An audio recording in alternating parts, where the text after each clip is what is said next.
I thought surprisingly, I don't know if anyone caught up on it. Michelle, towards the beginning, said that she does not date men. There was an audience reaction. There was a collective reaction about what her assumed sexuality was. You know, how can this person who is pretty, you know, not date men? And so y'all, I don't know why y'all assume that. Did you smell it? Not literally. I take that. We good on time?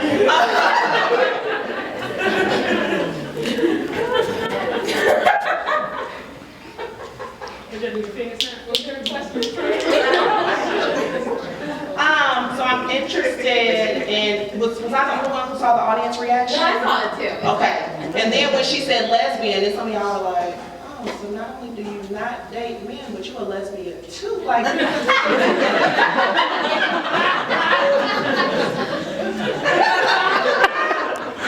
was like, wait. So, I'm not going to ask anyone to disclose their sexuality because it's not necessary if you feel like it, you can. But I'm interested to know what part sexuality plays in this movement. I know for me in particular, I've found that men are more hesitant to work with women who are not, as the New York Times put it, classically beautiful. And so I see some of my pretty people, you know, get looking, they're pretty, but they're not substance. Or the same pretty people are getting booked, and the same cute people are getting, now, don't get me wrong, y'all, she's booked. I'm saying if I could close this gap back up, I feel like I have a few more options. But, trying to say, I want to know how you've either seen sexuality and gender, how you present yourself in the movement has played out and how people deal with you and how that carries over into other areas of the movement, if that makes sense. No, but some of y'all had that look on your face when she was like, I don't date men. Somebody jump back. I'm not going to say who jumped back because you know who you know.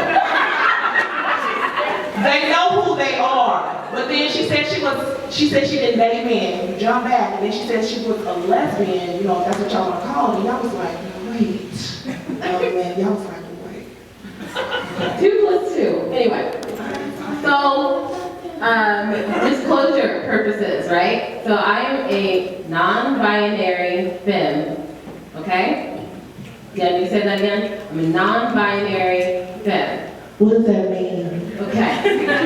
So, non-binary means a lot of things, right? For some information. Some people, it means that they don't necessarily identify with any of the binary genders, right? So male or female. For other people, like myself, it means that you identify with both. So it's about being in your masculinity and femininity all at the same time. Now, your next question, I'm sure, Michelle, how are you on this panel? Do you don't identify fully as a woman? I'm glad you asked. Because of my conditioning in society, so I've been raised as a woman, right, societal conditioning, that's why. So, and because of femme part, and the panel is dangerous of being black femme, right? See what we did there? You see how that inclusiveness works? You see that box, right? So there's that. That's why I say, like, people like to define me as a lesbian, because I'm not sure that terminology necessarily works in the non-binary, like, world, and it feels a little exclusive. I'm still working all that out. I'm a work in progress. It's fine. So,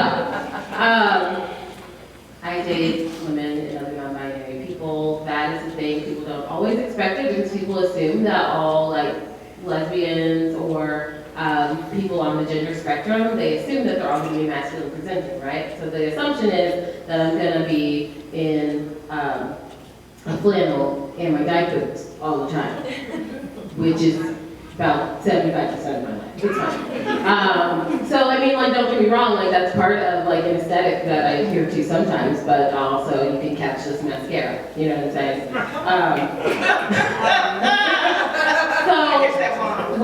But in the movement, it makes dealing with people tricky, because people don't always know what box to put you in, and they don't always know how to trust you. Men are, at first, not all of them, but like some of them will like try to like approach you in like a sexual kind of a way, and then you're like, not my tree that you're barking up, because I'm not into that, but thank you, that's very kind. And then sometimes they're abrasive and angry, or then they use you to like be their one like lesbian representative, to like explain to me all the things. Or something that I find is interesting, they like kind of assimilate you into their like douchey man club, right? And then they try to like share all of their patriarchal bullshit with you. And they're like, you don't listen. It's like they forget, like they assume that since you also are attracted to women and they're attracted to women, that they can sit there and dog women with you while you listen to it. And I'm like, I have a whole vagina. Okay? You have got to not. Because it's not okay, right? So, because I respect them, right? I respect women. I love women. And I carry that with me all the time. Because not only am I like included in that group, but I'm an ally to that group all at the same time. You know what I'm saying? Because I'm an ally outside myself. I'm an ally to everyone on this panel. I'm an ally to all the women in the audience. Because I'm with you and I'm behind you. Does that make sense? So I go and it can be a struggle sometimes. It's also hard sometimes with other women because not all women are cool with queer people. That's not a thing. Let me say again, not all women are cool with queer people. That's not a thing. Not all women are like, oh, it's fine, I'm perfectly comfortable with you. I have women that are super, super uncomfortable around me. And I'm like, I'm not really checking for you in this moment. Because the assumption therein is that just because I like women, that means I like all women. And once again, it doesn't really work like that. Because not everyone is someone that I want to be a someone. Does that make sense? So I'm perfectly fine building and establishing friendships with other women, but it's sometimes hard to cross that like, trust barrier so that they feel comfortable and don't feel like they can't be vulnerable with me and they can't share that like black woman space with me, and they can. And I think once they like get in the space with me and recognize that, then they're like, oh, okay, you're perfectly fine. Like you're fine, and you're going to protect me and love me just like any other black woman that's worth the salt would. So that's a thing, but it's rough sometimes with, I will say the men in particular. I've had a lot of very difficult run-ins in a lot of different ways. Let's see, the black culture is particularly Christian, particularly within the movement, and I've had a lot of different black pastors say various things to me about me being on the gender spectrum and about my sexuality. Rape culture continues there. I had one offer to rape me to make me straight. That was cool. Not actually cool. Not actually a thing. But these are things that are legitimately happening. This is violence that's actually happening in this community, in this culture. And it's scary because it could happen to someone that's not rude like me. You know what I mean? Like someone can think that that's what they need to do to be okay.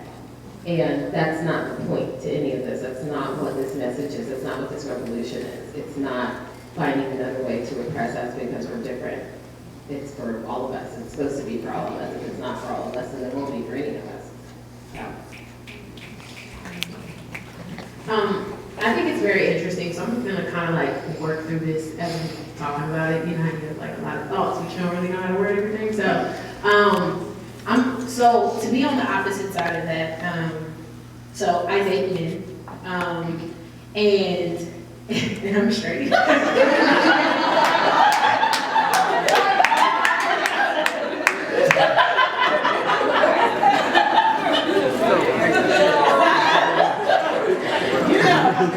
Why she didn't get no audience reaction? No,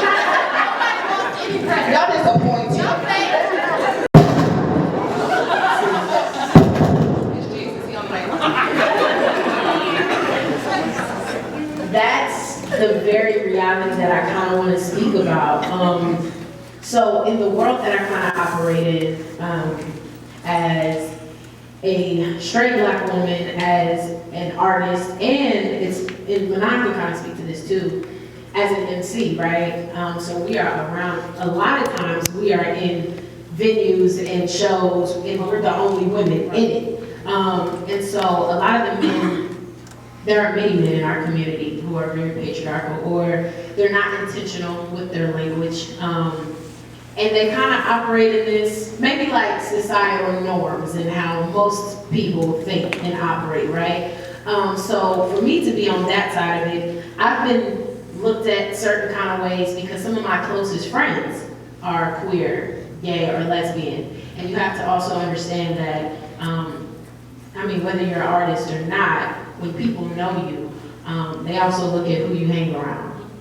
They also look at where you go. And all of these things become a part of who you are. So I'm very aware that who I associate myself with can affect my artistry in a way, or can affect who might want to connect with me, or whatever the assumptions might be. I'm aware of that, but I don't care, right? So there are people who have said things because of people that I'm very close with. So Michelle being one of them, right? And it's okay because I'm completely comfortable in who I am as a woman. But sexuality is huge in that world because I find myself having to educate, literally, you know what I mean? And it's okay because we have to do that. We have to be okay and comfortable enough to talk about these things and have these conversations and let you know, okay, you don't want to use these kind of words. This is why, right? Or you want to know about this, or you want to know about that, and that's okay. I find myself in that position a lot of times. Sexuality as far as just being sexualized in the industry or just on a norm, right? There's this thing where if you dress a certain way or you carry yourself a certain way, guys may not, come at you sideways, right? But if you present yourself a different kind of way, they feel like it's okay. And so I feel like I'm kind of all over the place. I'm working through this, like I said. But it kind of all goes into the idea of sexuality, being sexualized, how people look at us, how people treat our bodies and look at our bodies, and what conversations are being had about our bodies. A lot of times I'm talking about these things with my students, and this past week, all we've been talking about is womanhood. And I wanted to create that safe space in my classroom for them to talk about it because a lot of my girls don't have mothers at home or don't talk to other girls. So when we talk about sexuality and when we talk about how people look at our bodies and how we view our own bodies, and I ask them, what do you think it means to just be a woman, right? And they said exactly what I thought they would say, right? When women carry themselves a certain kind of way. Women wear dresses that are at this length. Women are not childish. Women pay all of their own bills. And this is the same way that we look at manhood. A lot of people consider themselves men if they are able to financially provide blase school, right? But whatever happened to just being a woman because I'm a woman, right? And it not being contingent upon all these other things, right? So when we talked about what womanhood may look like or not look like, or what femininity looks like or not look like, and the whole point of it is for you to come up with your own definition, right? Because it can literally look like anything. And so when we're talking about the way that a man responds to you because you're fully, covered, should not differ because another woman is not. And that also doesn't make her less of a woman because we dress differently, right? So teaching guys, teaching my brothers in these communities about that, right? And just making it a constant conversation, if any of that makes sense. Does any of that make sense?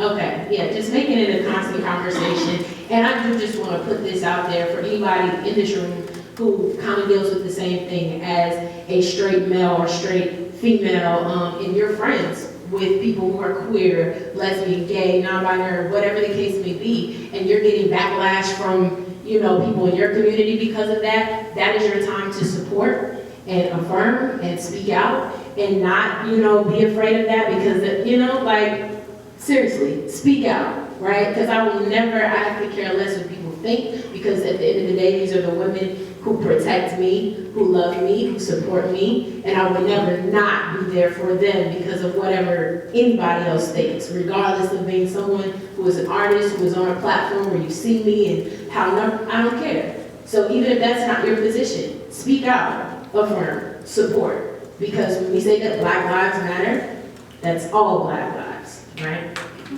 All right, Mariah. As a hip hop MC, 'cause I've just been waiting for this. But now I feel like I actually have the platform to say something, because I've been doing this since my early 20s, and so Mariah calls me auntie, she's such a hater. 'Cause I'm not that much older than her, but I do have a little more gray hairs. So I'm surrounded by other women MCs now. Who are my dear friends. Before, I did not have that. So before, my experience as a hip hop MC who's a woman was very isolated. I didn't know there was nothing to bounce it off, and say, do you go through this too? Because working with people in the hip hop industry, local people here, producers and other rappers, MCs, engineers, were all men for the most part. And so I always felt like that I had to be sexualized and categorized in some kind of way for the purposes of marketing. You know what I mean? So it was like, right, yes. Yes, yes. So it's like, okay, what kind, so it's like, what kind are you? Are you the Nicki Minaj, kind of bisexual, hypersexualized, where, we can present you as this, or are you, like the more, rage? Does anybody prefer rage? Or I'm showing my age. No, but it, you know what I mean? Just, yeah, rough and stuff, and who's rage? So it was like, my sexuality couldn't be like my own. It's like, how can we use it, right? You know what I mean? Like, how can we profit? How can we market this? How can we capitalize off of this for us? Not because of who you are, but for us. And so I just experienced that so many times, and not just, and in addition, just right straight out misogyny, really, and just how I was treated by, people who are respected in the community as being producers and artists. I have went through some things, and so it's always, so that's why, I'm really thankful, for, like Mariah last year, did something very wonderful, where she provided a platform for women MCs, and that goes like part of telling our own stories, providing our own platforms where we can stand up, we can speak for ourselves, we can support each other, and we can truly be who we are without having to be categorized, without having to have our sexualities attached to profit or attached to mean this for the purposes of someone else's gain. So, and we still are coming a long way when it has to do with that particular field, women who are in hip hop and how we look at them. And really also who we support really says a lot. What women MCs we support and put our money behind and why.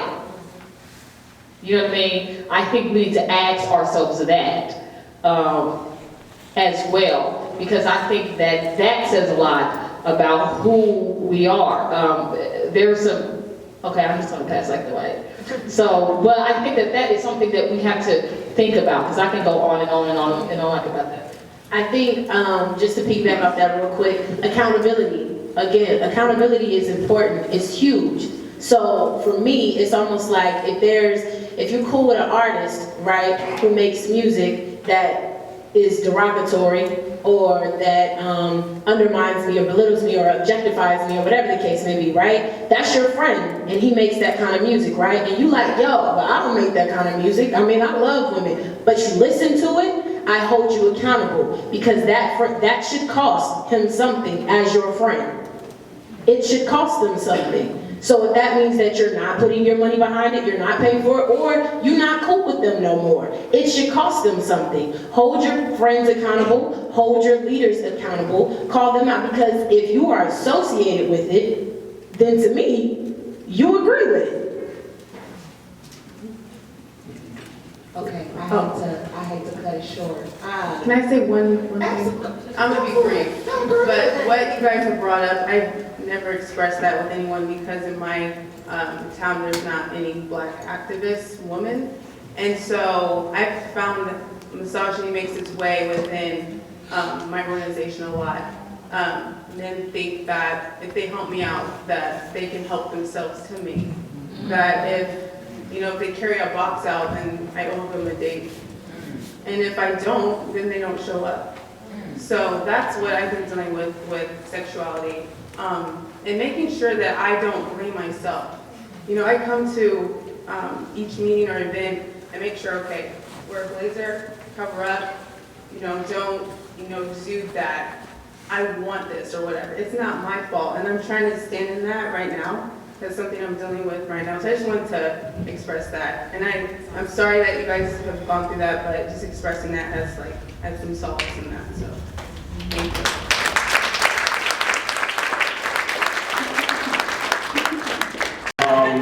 So I had a question about how I should end.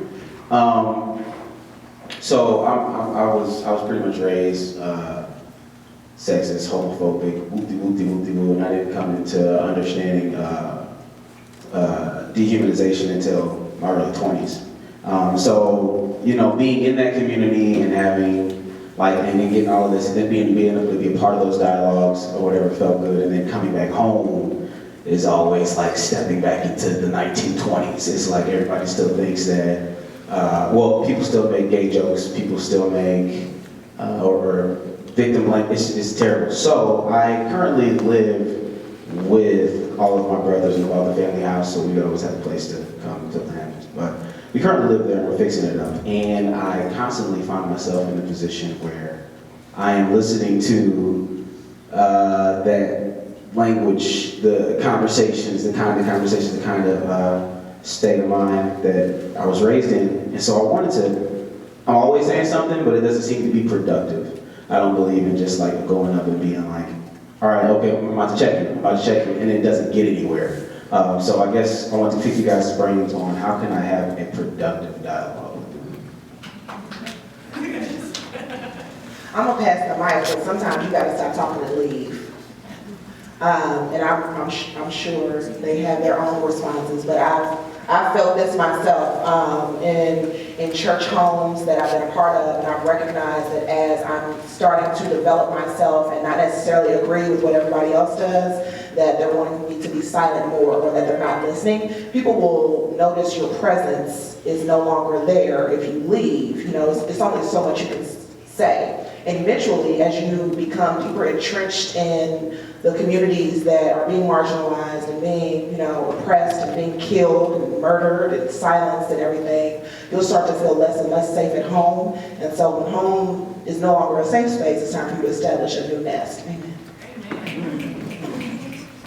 Someone else?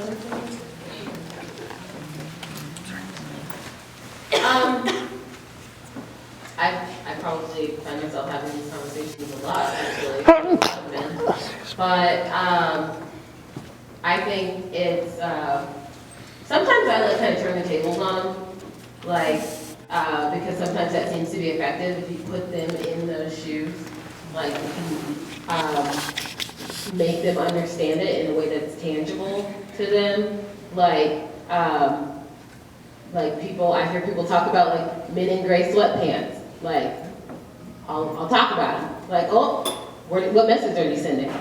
Are you putting it out there so somebody can come pick it up? Like, what is that? What are you doing? Like, but they can understand that better because it makes sense. Like, they understand what they're saying, like in terms of like catcalling and stuff like that.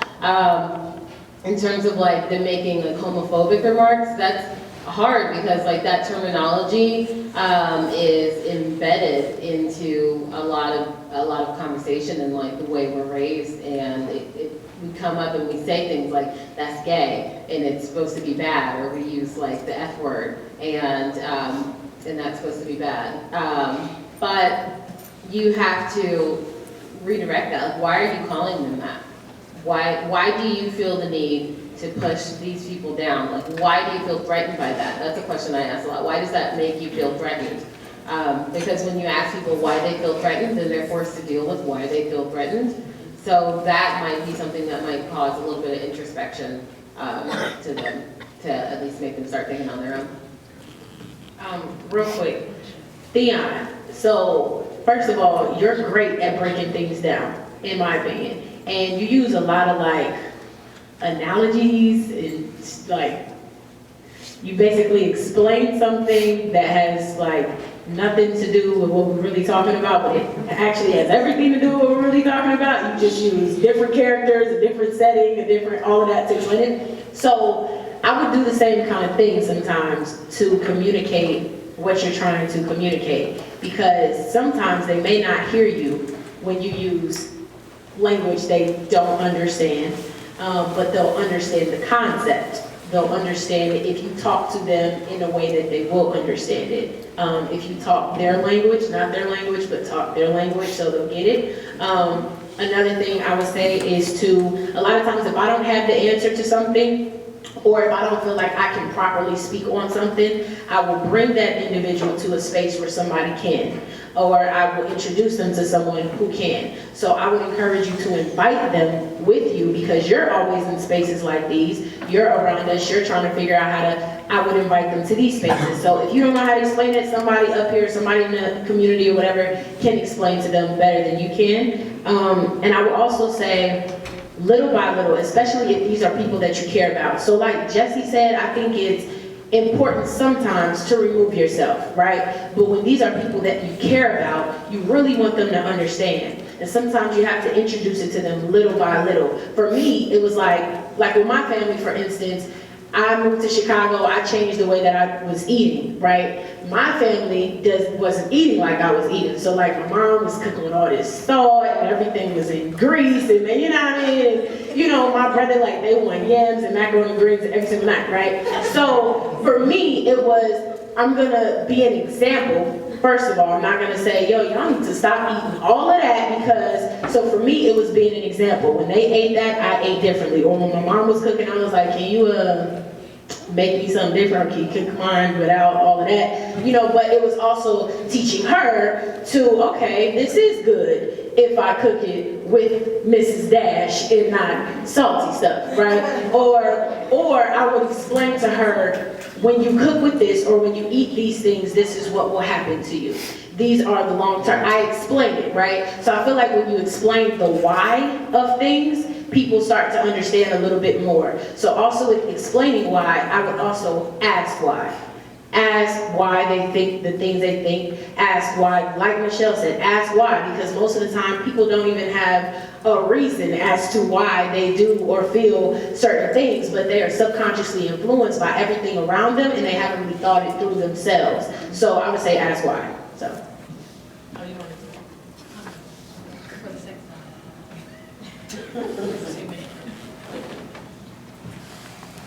I'll tell you on Michelle. I'll tell you on.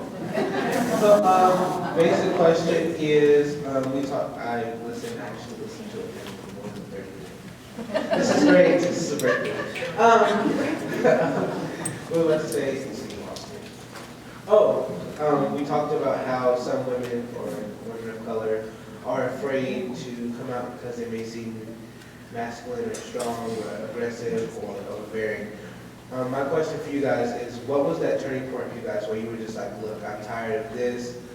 Or like, what point in your life where you were just like, this is me, I'm going to share my voice and my message to everybody else? Like, what was that? Like, how did you do that? How did you?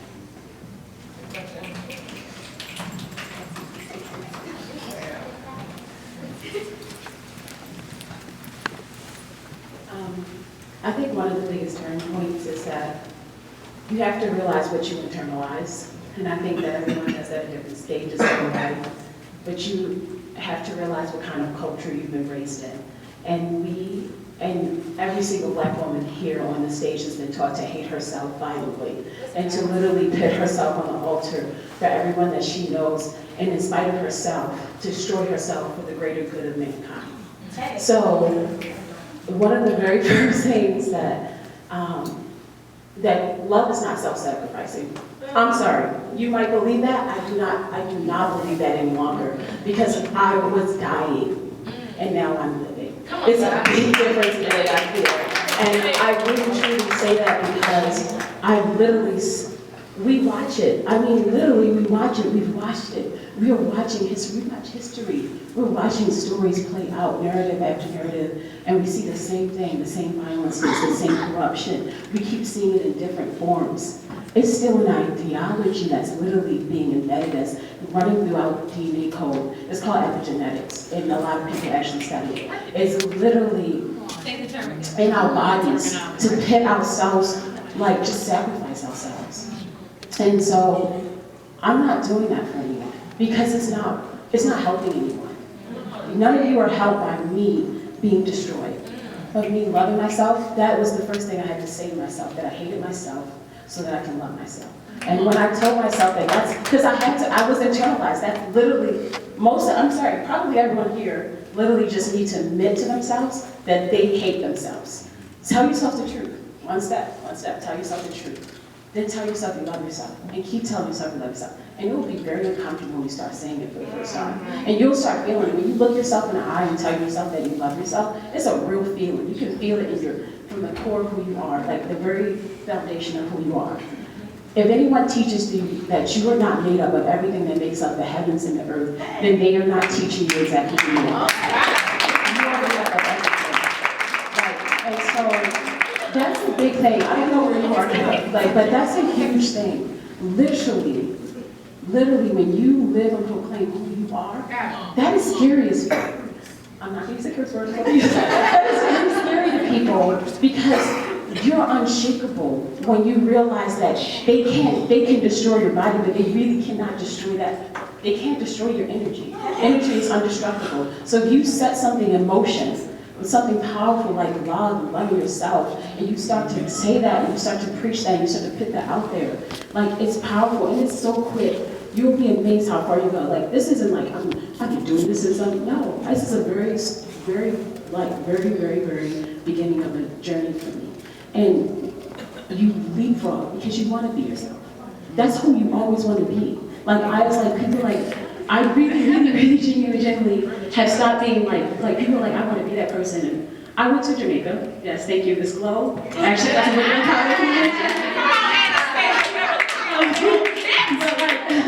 I met this wonderful woman with a camera, and I was saying, someone said they wanted to be her. And I said, I really like her, but I don't want to be her. And it was like, everyone looked at me like I was crazy, because she has a beautiful life, you know what I mean? You know, things happen. But I'm like, genuinely, I really live that with everything inside my being, because it really serves no good to be someone else. Like, you hear that all the time, but it really does nothing for you to be me or have the way the words that I have. No, every single individual person, the presentation and the energy that you bring and everything that you are is so necessary. And I cannot say enough that I really am learning that about myself. And I really don't want to see me. I don't want to see me anywhere else. I only want to see me as who I am. And everyone, I want to see you as who you are.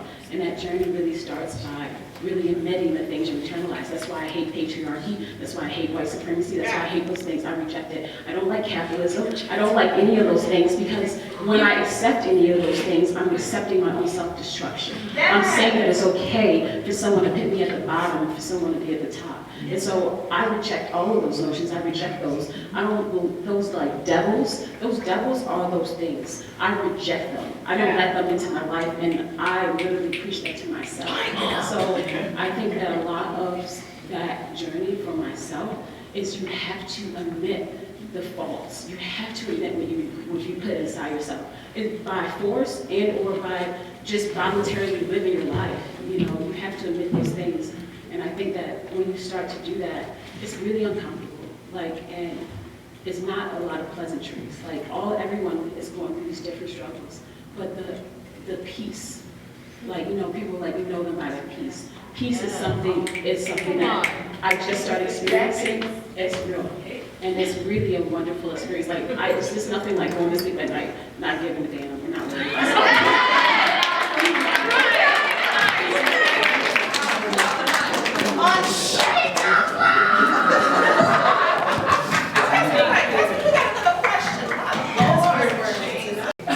How are y'all? Thank you for like everything that you said on it. It's been pretty profound. So I'm gonna read my question because I don't wanna like forget it. So I think this community is pretty amazing and it preaches inclusiveness, but there's also sometimes an air of exclusionary practice that's kind of clouded in like academic terminology, vernacular. You know, everyone up here has said like a word that's like more than 2 syllables tonight. And that's real, but how does someone who is new to this world consider themselves simple, but loves to learn? What would be some access points to them to like take away from this conversation so they can continue learning and be a real ally and be a real advocate, whether that's institutions to start following and reading up on, blogs or books to engage in, other conversations or groups that you know of. So what could be some things that you give us to like carry us on as we FeministaJones.com, Radiant Lair, Ask the Truths on Twitter. You can follow these lovely women of the Black Lives Matter movement on Facebook, Twitter, Snapchat, Instagram. All right, we everywhere in the Library of Congress.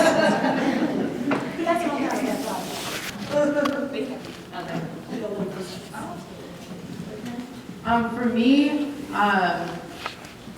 I would say I'm a writer and I love to read. So what I do in trying to access Black history and Black culture and heritage and Blackness is reading. And Toni Morrison, I don't know, where's she at that answer? Ask that question. Right. You want to see that bad trench coat? Oh, there you go.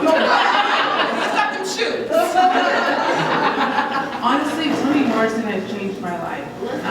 So in the book, The Bluest Eye changed my life. And that helped me start to accept myself and accept my Blackness and accept everything about me. So I would just say, for me, reading books, and also just becoming friends with other Black women and championing them and advocating for them and supporting them, and you guys learn off of each other. So that's what I can do.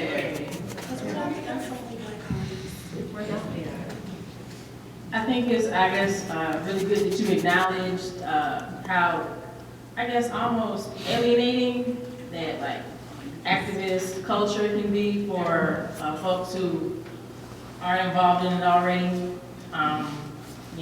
Growing up, I grew up, average or whatever, and so I wasn't around a lot of the, super smart types and wonderful activists and all of that information that I was able to come into at a certain point in life. Just for anyone, come to a meeting of a group. Start somewhere, get in these conversations, because there will be some people who, they may, look at you funny if you're not up on the vernacular or whatever. But there are always those of us, we believe in this continuing conversation. This has got to be a continuing conversation with everyone. This is how we all learn. There are things that we have to teach you. There are things that you have to teach us. This is an ongoing process. There aren't any geniuses just because folks know a lot of words. And so political education, it's important, it's a process, but it's not just all about words. It's really about relationships, and there are so many good resources online, but definitely start with, just talking to other folks and keep talking to folks, just continuously. Groups, organizations, all of that. There's so much information out there, and there are people, who want to have a dialogue. Real quick, I would say, because I was a person who kind of came up in a community that's very different than the community that I involve myself with now. So I would say, number one, read. That's huge. If you just want to know, I was in the same place. I just wanted to know what people was talking about. Like, you know, I hear you, but I don't really get it, you know what I mean? So I just want to know, so I read a couple of authors that I think are great to look at. Of course, Toni Morrison, Bell Hooks, Patricia Hill Collins. I would look at Melissa Harris Perry. A lot of these authors are great at explaining some of the terminology and what it all means and what the purpose of it is. So I would definitely start reading, and then I would also never be afraid to ask questions. I thought that was an awesome, brilliant question, because I used to be afraid to just ask like, yo, what does that mean? So don't be afraid to ask questions, but also a challenge to everyone who's on this panel and everyone who's been in this community and in these communities for a long time, so you understand all of the terminology. I challenge all of you to be able to break things down, right? And be okay with explaining things and not assuming that everybody knows exactly what we're talking about. We have to be able to connect with people wherever they are, so. Real quick, and I promise it'll be really fast. We would be remiss if we didn't acknowledge the fact, no, but it's important, it's important. We'd be remiss if we didn't acknowledge the fact that there's a black hierarchical structure. What that means? That is important, meaning we separate ourselves into the good blacks and the bad blacks, okay? There's the educated and there's the non-educated. And so we get in our spaces and we get in this like movement and we start talking about all these words and all this terminology, and then we get scared to break it down because we're trying to assimilate to white culture. We're trying to like fit that mold and fit that box so that they're then like, oh, black lives do matter. Guess what? Degrees don't stop bullets, all right? That's a real thing, all right? So we can't have this conversation about like making it accessible without talking about who we're making it accessible for. And I think some of that like falls back on us too as activists, like who are we leaving behind? You know what I mean? Like we call ourselves activists, but we're leaving some people behind, and that's a real thing. So that's something that we have to address. That's an on us thing. Hi, thank you. Thanks so much for having us attend Black Lives Matter. I've been trying to find y'all forever. And I was very committed to coming to this event. And while I was sitting here, my phone just kept beeping and beeping and beeping. I've had 2 people to ask me, why are you at the Gay Women's Conference? And my son said, Mom, why are you gay? I'm serious, I can show it to you. So I went back and I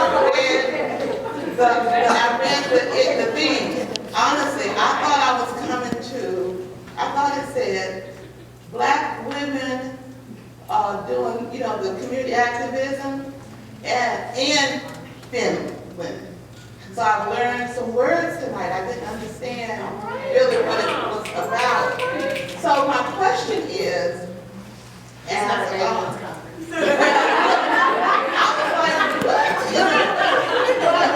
this work that I've started, I've gotten pushed into, I want to acknowledge you all for what you're doing in Black Lives Matter.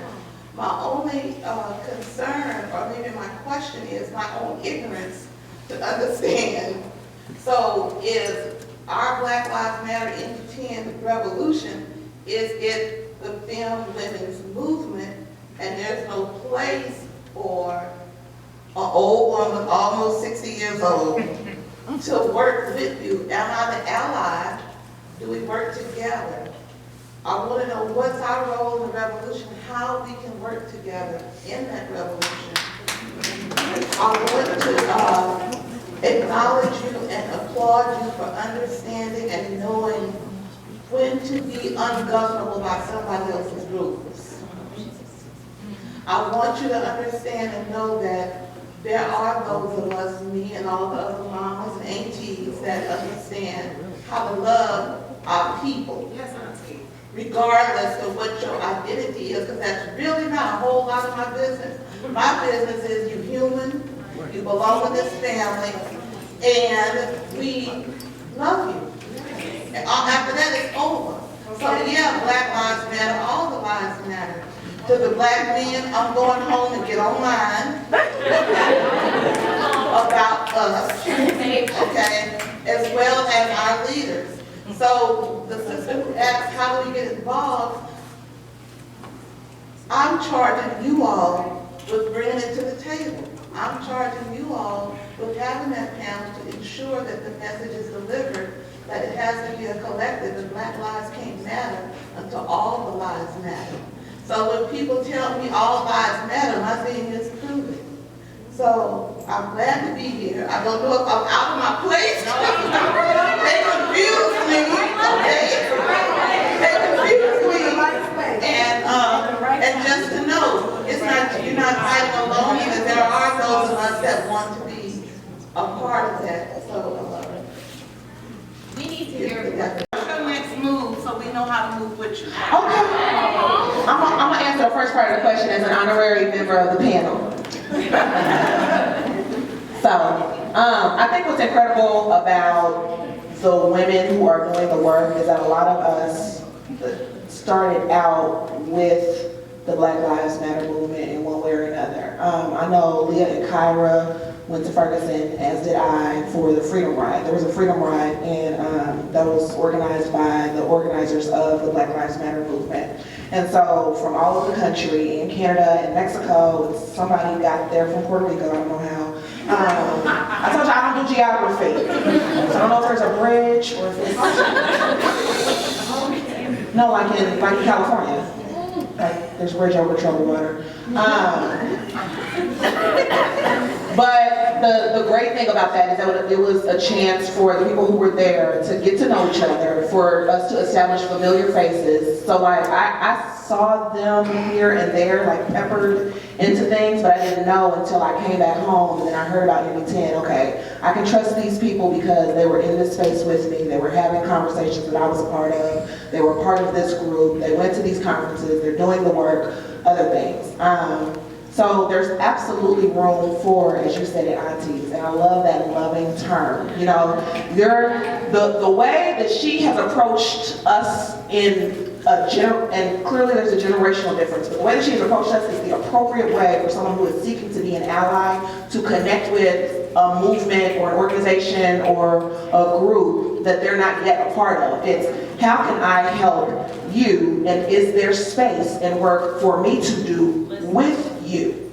You know, you could have easily came in here and been like, well, you know, we did this and we did that and y'all get to listen to me. And so I applaud you for coming, you know, auntie, there is absolutely room for you at the table. It is not just for femme women or queer women or gay women. Tell your son you ain't at no gay women's conference, okay? Is he wrong? Yeah. There's room, and I think whether or not there's room made for someone is in how they approach the people that are already doing the work. So if I'm already exhausted, I'm already tired, I'm already beat down, I've already cut down 17 white people and the 54% of women who are registered to vote who voted for Trump. I already did that. And then somebody comes to me and they're like, well, you need to listen to me. I'm like, I got class tomorrow. I can't listen no more. So it's if you're seeking to be a part of the organization. I know they're on Facebook. Brittany shared that Black Lives Matter Columbus is on social media as well. Help me, what's your name? Kim. Hey, Kim. Kim, you know, social media is a great way to connect with people. And then also the Black Lives Matter website. You know, when I was looking into going to the Freedom Ride, I was like, who are these people? I need to know, you know, do you have people that you love waiting for you back home? Or you just going to St. Louis to blow some stuff up? Like, what's going on? So it's okay to ask questions, you know, and because that's an honest and sincere question without trying to insert yourself where insertion doesn't belong. You know, is there room for me to do the work with you, and how can I be helpful? That's incredible, because we don't hear that very often in our work. Yeah, I don't hear that ever. I don't hear that ever. I've never heard from an auntie or from a Black male ally, how can I better assist you in the work that you're already doing, and is there room for me to do so? That's revolutionary. Thank you, auntie, for coming to the Gay Women's Conference and asking that question. We're gonna hit the next question. Amen. I'm very panelist.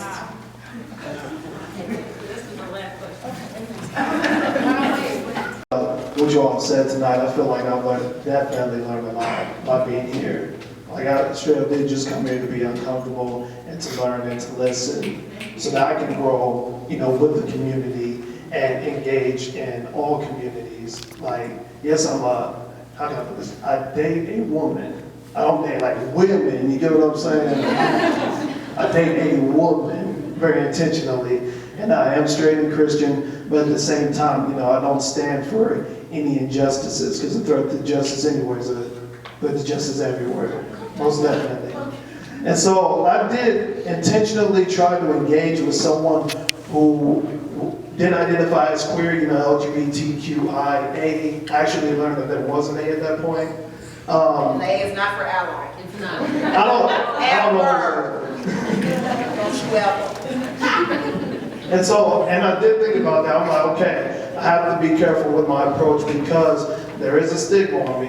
One, I'm a man. Two, or male, whatever you want to call it. Secondly, I am a Christian, so I know that there's a certain humility I got to bring to the table so that I'm not seen as a misogynist or homophobic.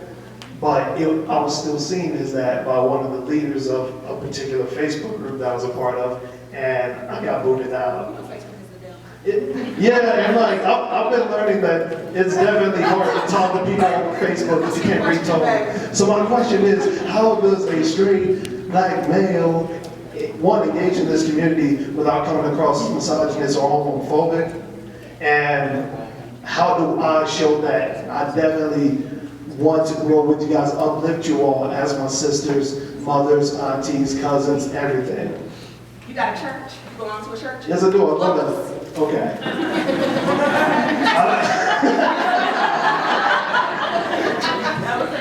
That was the answer. Right on. Hashtag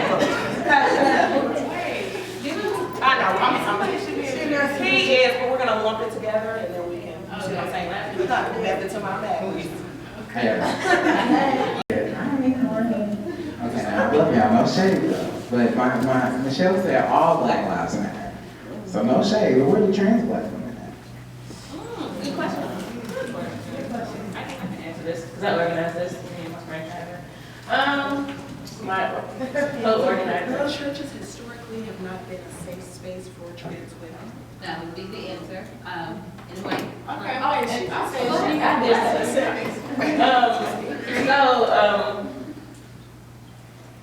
I don't like to just like call out like my trans friends when just to have diversity on the panels. Like I didn't find a trans person, so let me just hunt one out. Even though I don't have a relationship with you, just ask you to be a part of the panel. No. I'm saying like we didn't call anyone to be a part of this panel because we don't have a really good relationship with anyone. And I just didn't want to be like, hey, you're trans, so let me just start this panel without actually building a relationship or anything with you. But that's a good point, and we will do better with representation. I mean, if you want to work with me, I mean, I know I have people who would love to talk. Yes. People who would love to talk. We'll talk after the show, but you're right, we need to do a better job of representation when it comes to our trans brothers and sisters. Okay, so let's You assumed that I there didn't is assume, no I just trans. asked. I didn't assume anything, I asked. That's the question. I didn't say, I asked. Y'all really did that. I said, where are they? Where is it? Okay, so the two last questions that we're addressing. One, where can a straight cisgender means that you identify with the gender that you were assigned at birth. So if like a birth certificate, it says male, your name is Brian Johnson, and you've always grown up and lived as Brian Johnson, you are cisgendered. Everybody got that? You learned something, amen. Where can a straight black male, straight cisgender black male assist within this movement? And then what are we doing to be inclusive? The queer community that consider non-binary people on the trans spectrum. There are some people in the queer community that don't. So I don't know how to really answer that, I guess, from a personal perspective, because it feels like taking up that trans space feels like I'm taking up space that I don't need to take up, but it feels like I need to be in a place of allyship there. That would be, I guess, my personal viewpoint there. I know quite a few Black trans women, but it's not my panel to like shape. So I think that's something that we're all mindful of. I think that's something that we all think about, and actually there are a few of us on this panel that are working with the Black trans community, specifically Black women, right now, that work you can't see yet, that's getting ready to come out, to put them in a position of power for themselves. So that's, oops, say two, okay. And then where can a Black man, cis man be? It's really important, I think, to show up when we're not around. So if a queer person's not in the room, or a woman is not in the room, when you hear misogyny or misogynoir, to check it and correct it and to redirect it. Misogynoir is misogyny specifically directed towards Black women, just terminology explanation. What's misogyny? Patriarchy? What is patriarchy? I'm serious. Okay, so patriarchy is, comes from paternal, right, which means the man, the male, the masculine person. So our country is founded on patriarchal notions, meaning that it is founded in the sense that the men are the ones that run the things. They're the first go-tos, they're the ones that make more money. We know that's not incorrect. So it's built on a system that is patriarchally run, okay? So that means that men are uplifted and women are subservient, even though they don't like to actually say that word, right? So they put women in subservient positions. So, anyway, so having a Black man show up when we're not around, I think is really important. So he says the things like, that's not okay. You can't talk to women like that or about women like that. Or you can't talk to queer people like that or about queer people like that while I'm around or while I'm not around. And really saying those words out loud and making that space uncomfortable for people who would cause us harm or danger verbally or non-verbally. I would just say, Malachi, real quick, if you worded your question in that group any way similar to how you just worded it just now, I don't feel like you were the problem in that situation. I do feel like there are some people who kind of, I don't know, maybe they don't have the patience to explain to people who don't know things, and because I was in that position and I'm still in that position in certain aspects as well, I'm still learning, and there are people who just feel like you should automatically know. When you don't know, it's like, you're being this, or you're being that. You know, I'm not even gonna talk to you, right? So I feel like that might have been a situation like that. However, in this space, with the women who are in this room, they will help you, right? So I feel like in order to support, you should do exactly what you're doing now. You showed up here, you asked a good question, you now have access to women who know and can help you and guide you, whatever, you know, and you can be a part. So I feel like just continue to do what you're doing now. I guess for all of us to recognize first that everyone, has a part of this movement, like the liberation. As far as identities, I think some of us, we're all still learning, and it's important to, one, I guess, even just beyond Facebook. Sometimes Facebook, we've got a lot of keyboard warriors, and sometimes it's just the nature of social media. There's the best and the worst. And so it's just important to, even like she said, be sincere and just go out and talk to people and get involved. And once again, we're all learning more and more about identities, myself included, from a more traditional upbringing. So I think it is really important to understand that all Black people have a role in this. Everyone has a role. But as far as it's just understanding that and working through that and talking to people. But I'll just speak to what you said about being a Christian. I am a Christian. I believe in Jesus Christ. I'm straight. I'm a woman. And what I had to do for me within the tournament and just within how I was grown up,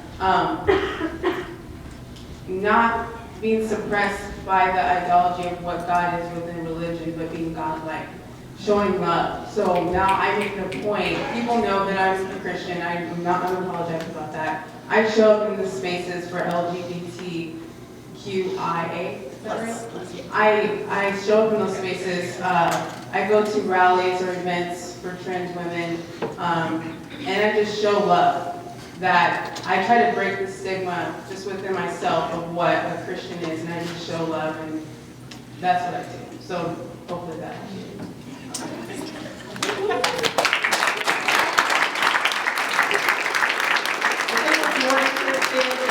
How you can tangibly show up for trans people. The Trans Day of Awareness is March 15th.